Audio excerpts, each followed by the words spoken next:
Welcome back after the break. You're watching Indus News and I'm Fiza Jamal bringing you our main stories in detail. US President Donald Trump has offered to mediate between Pakistan and India on the Kashmir dispute. This, he said during a meeting with Pakistan's Prime Minister Imran Khan at the White House. Details here.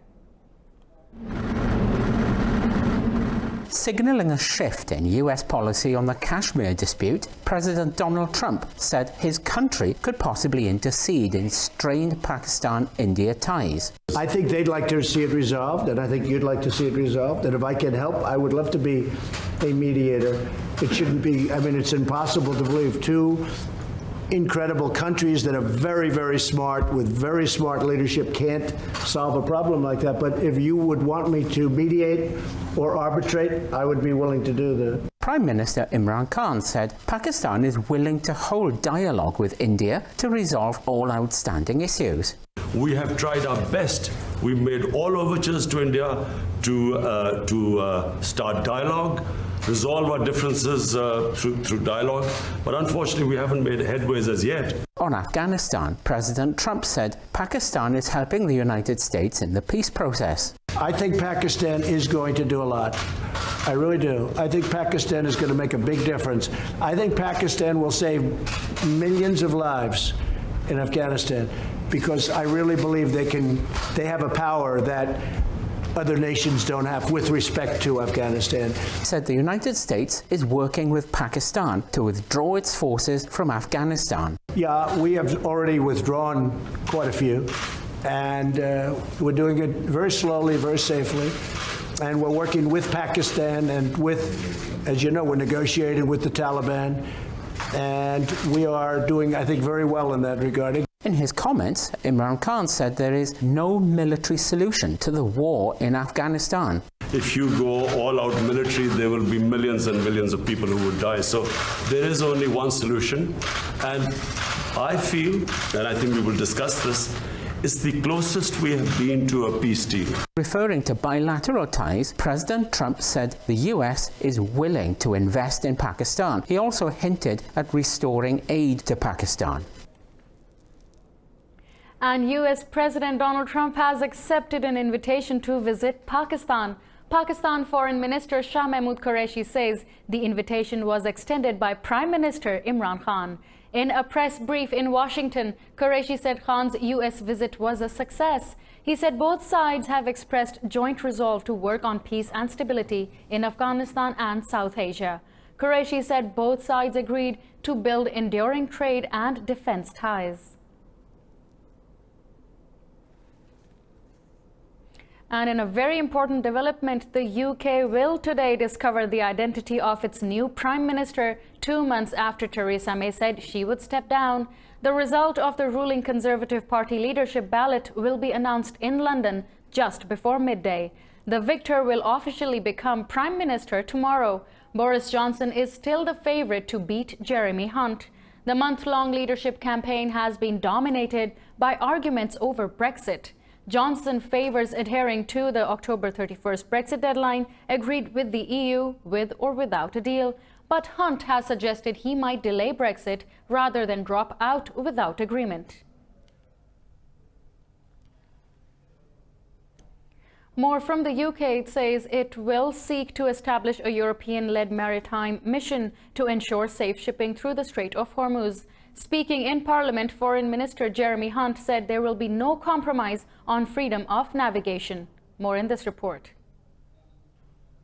London and Tehran are at loggerheads on the issue of seized tankers. Both countries have accused each other of violating international law. Hunt says the seizure of a British oil tanker by Iran is an act of piracy. The foreign minister says he has held constructive discussions with a number of countries over the creation of the mission. He says the new force will only protect energy supplies and will not be meant for any aggression against Iran. The new force will be focused on free navigation, bearing in mind that 1/5 of the world's oil, 1/4 of its liquefied natural gas, and trade worth $500 billion passes through the Strait of Hormuz every year. It will not be part of the US maximum pressure policy on Iran because we remain committed to preserving the Iran nuclear agreement. But he warned that if Tehran does not change its path, it will pay the price. So if Iran continues on this dangerous path, they must accept the price will be a larger Western military presence in the waters along their coastline, not because we wish to increase tensions. Iran seized a British oil tanker in the Strait of Hormuz last week, while Britain seized an Iranian tanker off the coast of Gibraltar 2 weeks ago. And Japan says its forces will not join a U.S. proposed maritime coalition to police the Gulf.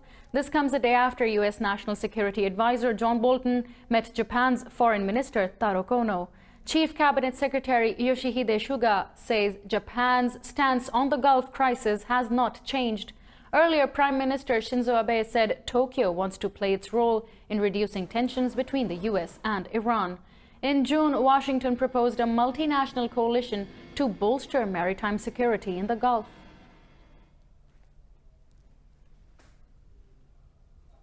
And amidst these tensions, U.S. President Donald Trump says Iran's claim of breaking up a CIA network is false propaganda. Trump says the Iranian regime is falling and has no idea what to do. A new war of words has erupted between Iran and the U.S. after Tehran said it has unearthed a spying network. Iran convicted 17 suspects of espionage and condemned some of them to death. An Iranian official says the captured spies were employed in sensitive sectors like nuclear, military, and cybersecurity. Iran's Foreign Minister Javad Zarif says the U.S. is doing economic terrorism and Tehran does not talk with terrorists. And Iran's Supreme Leader Ayatollah Ali Khamenei says Palestinians' resistance will give them victory against Israel. Meeting with Hamas deputy head Saleh Aruri in Tehran, Khamenei criticized the U.S. peace plan. He said the U.S. deal of the century is a dangerous conspiracy to destroy Palestinian identity with money. In a Bahrain conference last month, the U.S. unveiled its plan to end the Israel-Palestine conflict through investments.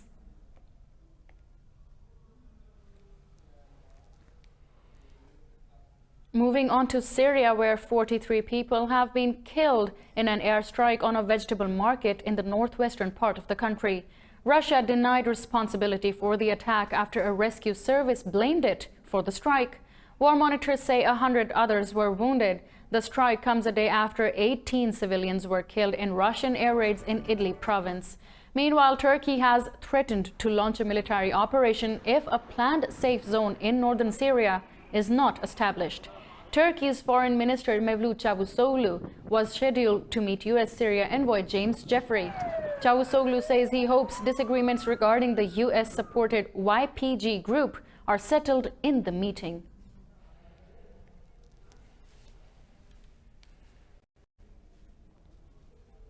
Meanwhile, Turkish police have seized nearly $271 million in fake banknotes from a printing press in Istanbul. Police and anti-smuggling authorities found stacks of counterfeit $100 bills. Turkish police have also arrested 5 people during the raid, one of whom was earlier dismissed from the police over alleged links with a group blamed for the 2016 coup attempt. Police are investigating whether the counterfeit money has any connection with Fethullah Gulen.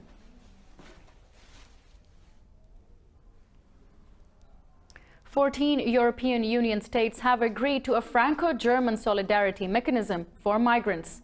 President Emmanuel Macron gave a positive spin to the partial approval of the plan for European Union states to be allocated migrants. European Union Foreign Affairs and Interior Ministers gathered in Paris to discuss the continuing inflow of migrants. Italy, the migrants' gateway into the European Union, ignored the talks. French President Macron did not spell out specifics but said the new initiative would be quick and automatic. He proposed to withhold European Union structural funds from countries that refuse to share the burden.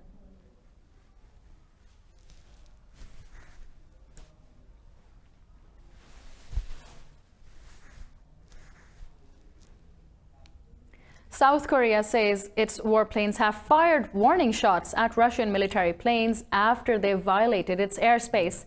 The defense ministry says multiple Russian aircraft violated South Korean airspace off its eastern coast.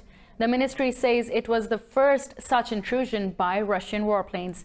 Russia's defense ministry denies the allegations, saying all flights were in accordance with international law.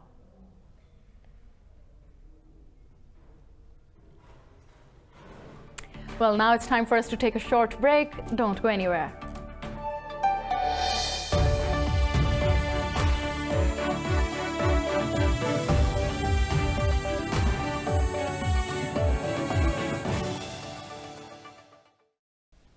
Welcome back after the break. We'll move on to our next story. North Korea's leader Kim Jongun has inspected a new submarine to be deployed close to planned U.S.-South Korea military drills. Kim paid special attention to the boat's combat weapons. This comes days after Pyongyang warned that joint exercises in South Korea could derail nuclear talks with Washington. Seoul says the drills with U.S. forces will go ahead next month despite Pyongyang's threats.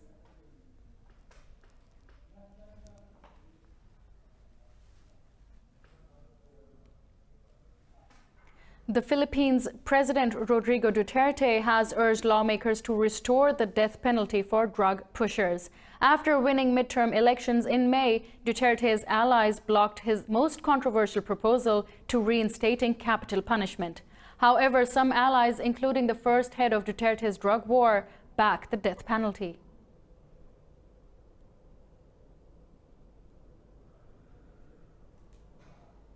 The reimposition of the death penalty was the first legislative measure the president mentioned in his Congress address. Moving on to Nigeria, where 8 people have been killed in clashes between Shia Muslim protesters and police in Nigeria's capital, Abuja. Islamic movement supporters took to the streets to call for the release of its leader, Ibrahim Zakzaki, held since 2015.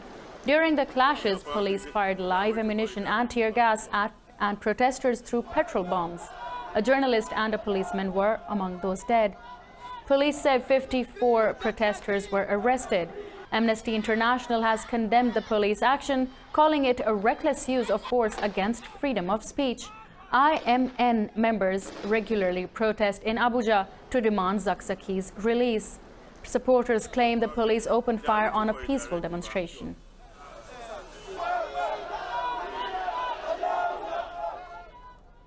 Nigerian police have justified their actions, saying protesters became violent and had to be contained. Now moving on to Congo, the Health Minister Oli Ilunga has resigned in protest over the government's handling of the Ebola outbreak. The health minister resigned after the president stripped him of responsibility for managing the country's Ebola outbreak. In his resignation letter, Oli Ilunga criticized interference in the management of the Ebola crisis, which is the second deadliest in history. Ilunga has overseen the nearly year-long response to Congo's latest Ebola epidemic. It has killed more than 1,700 people and infected 800 others.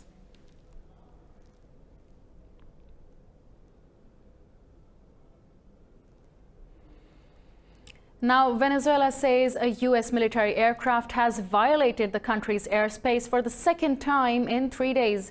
Communications Minister Jorge Rodriguez says a U.S. warplane entered Venezuelan airspace over the northern coastal city of Maracaibo. He says Venezuelan Air Force jets intercepted the U.S. plane and chased it away. He claims a similar aircraft intruded into Venezuelan airspace even on Friday.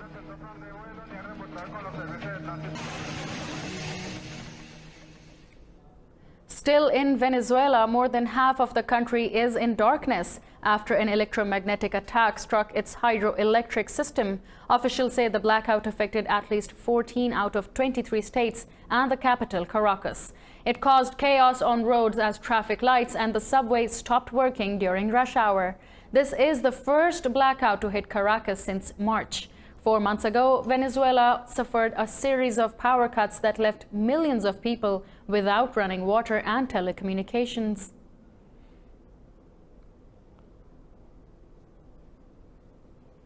In Puerto Rico, protesters are demanding Governor Ricardo Rosello resign over offensive chat messages.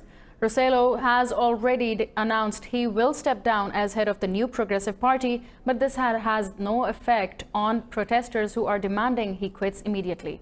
Details here.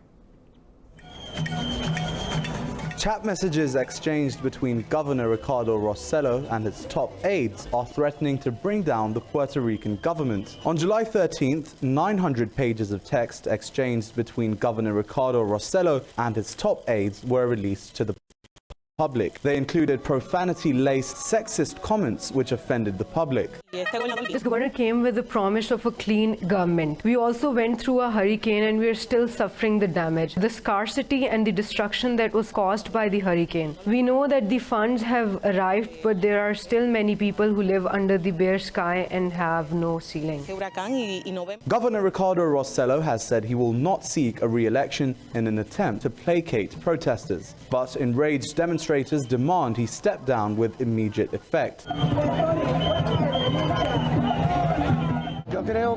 I think the clearest proof that the people have had enough is this situation. It keeps deteriorating. All these people who are here want them out. This government is corrupt and the people must make themselves respected.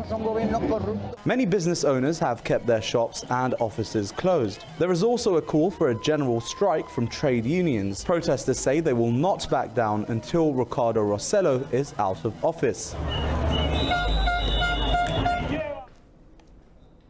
Belgium is hosting Europe's biggest living statue festival. Multi-talented street artists acting as a living statue entertain crowds with wit and humor. Find out how in this report.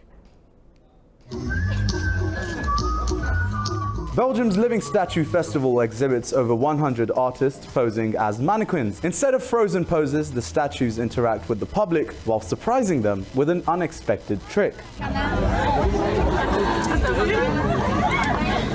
For me, it's really amazing. A lot of statues are really interesting. It's really difficult to choose. Yes, really. A lot of them are really interesting and beautiful. The Living Statue Festival has attracted around 50,000 visitors. The festival provides a chance to amateur artists to make a name for themselves.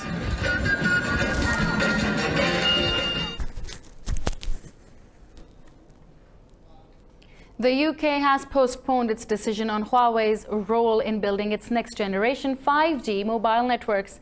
Digital Minister Jeremy Wright says the UK will wait to assess the impact of Washington's measures against the Chinese company. Wright says it's wrong to make a decision about using Huawei's 5G until the US position is clearer. Earlier, Britain's National Security Council decided to block Huawei from critical parts of the 5G network. Washington had threatened its allies with an intelligence-sharing ban if they were to use Huawei's technology. The final decision on the issue has now been passed on to Theresa May's successor.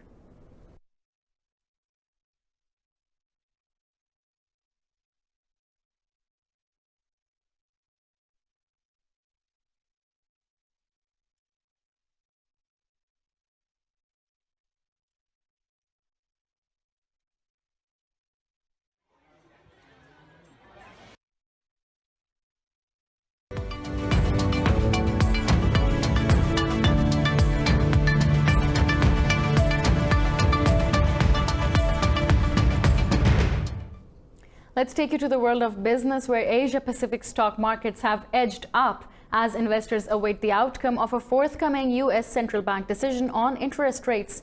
Japan's Nikkei 225 index has added more than 1%, while mainland Chinese shares have edged up. Hong Kong's Hang Seng and Australia's Kospi are also trading fractionally higher. Oil prices inched up in Asia trading amid lingering tensions in the Gulf.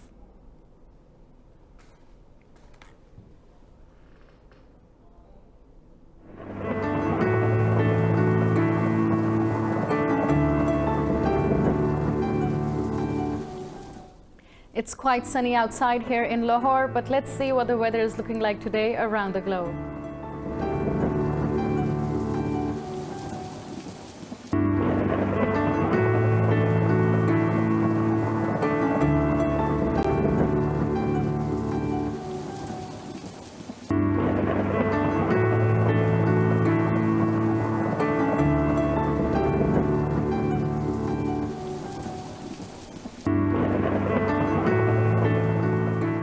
Well, these are all the main stories in detail we have for you this hour. Don't forget you can follow us online on all of our social media. Just look us up by the name indus.news.